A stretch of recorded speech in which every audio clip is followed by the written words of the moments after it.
Art Linkletter lives next door to me, and he says to me every day, Quincy, if you want to make God laugh, tell him your plans. You know, and you just have to let go, aim carefully, the diversity of whatever, you know, and aim carefully and really let go. You have to let God get in that room. I always say of a sign that says, leave some space for God to walk through the room. Exactly and right. It really happened. It was divine guidance, this trip, Larry. It was absolute divine guidance. And I'll tell you what was happening the most was to see the enthusiasm on so many of the people's faces there, because they, of course, 25 years ago, they weren't old enough, or some of them weren't even here around to be in this. So the enthusiasm of having the next generation wanting to be a part of this was just mind-blowing. So, Lionel, none of the people in this one were in the last one, right? That's exactly right. What we wanted to do was pass the baton on to the next generation and empower them.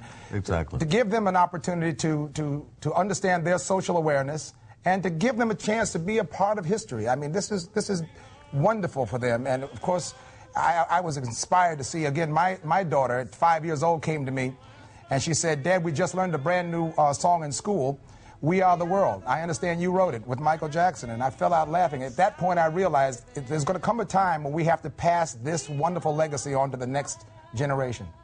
Quincy, how did Quincy? It happens automatically. Quincy, how did you get all those egos to be nice to each other and work together and sublimate the ego? Well, the artists were pretty cool, you know. We had some problems, and I was ready to bring my sign back out, but I decided not to. Check your ego at the door. No, you know it was, though. I think once they all got in the room and realized that it's really not about us, as we said in the first one, it's not about us, it's about the people. And once you see those images on the wall of those kids standing out there in the middle of nothing, and the families completely lost with everything, you know, it's that at that time your ego shrinks to a point where you understand what your mission is. By the way, some of the students from Haiti actually shot the video of We Are the World. Let's take a look. We are the world. We are the children. We are the ones who make a better day, so let's start giving. There's a choice we're making. We're saving our own lives. It's true, we make a better day, just you and me. Quincy, who decided who would do solos? Well, it was a mixture of planning and circumstances. You know, some people didn't show up, and some other people showed up, and so that's where it's good to have been a jazz musician. The jazz musician's mind is wide open, and you can roll and turn on a dime. Exactly right. It's very important. How long does it take to edit this thing to get it all ready for Friday night? Lionel? Longer than it does to record it. Yeah. About 3 times as long as recording. Well, you know what, Larry? This particular time around was interesting because, think about it, we started out with 4 cameras on the first We Are the World. And this time around, everybody had a cell phone. Everybody had a cell phone. Everybody was my space, your space, her space, their space. It was streaming before we even got to the second verse. So it was actually quite magical to see how much technology was in that room while we were trying to record this thing. By the way, a secret, this record was not going to be. Did you involve Michael Jackson in any way, Quincy? Yes. Yes. At his mother's request and our desire. Our desire, we kept Michael's. Michael, when we did the last one, we requested him to be there right after the AMAs at 10 o'clock to be on the mic to sing the lead as a demo for the rest of the people. Right. He was there right on time, and he did it. He doubled it. Now we've got Janet singing with him. Right.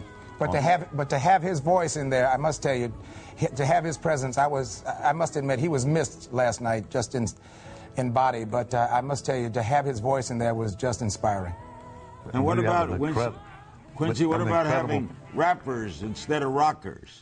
We got all of them. Well, the funny thing we had everything this time, but we have also, we're going to put it on the back of the record, is a fantastic poem that was requested by Michael's mother, written by Maya Angelou. And it is incredible, and it ends with, we are, you are, we are the world. Right. And it's so organically connected. So, as I say again, and Lionel said, there's a lot of divine intervention now. Yeah. Lionel, there were 88 people involved in this. I understand there were half of that some years ago. Was that more of a problem, having more people? I don't know whether we had too many artists in the building or too many film crew. I'm telling you, technology, we have now this on, what is it, 3D, Panavision. We had every imaginable kind of camera filming this. And so the visual on this is far greater than it was the first time around, but it's just incredible. We're going to make cuts where the kids in Haiti will be singing along with us on the video. It's brilliant. And the benefits all go to help Haiti, right, Quincy? Absolutely. And we're avoiding all of the organizations, I will call no names, that deal with those 30 and 40% operation overhead. We have a very good friend who used to be ambassador to Colombia, Luis Moreno, that knows how to aim. He's the head of Interdevelopment Bank, World Bank now, in 31 countries in Latin America, and we will take the advice of absolute experts of where to aim. That's right. Because lots of things like power generators, people have submitted power generators and just some amazing giving.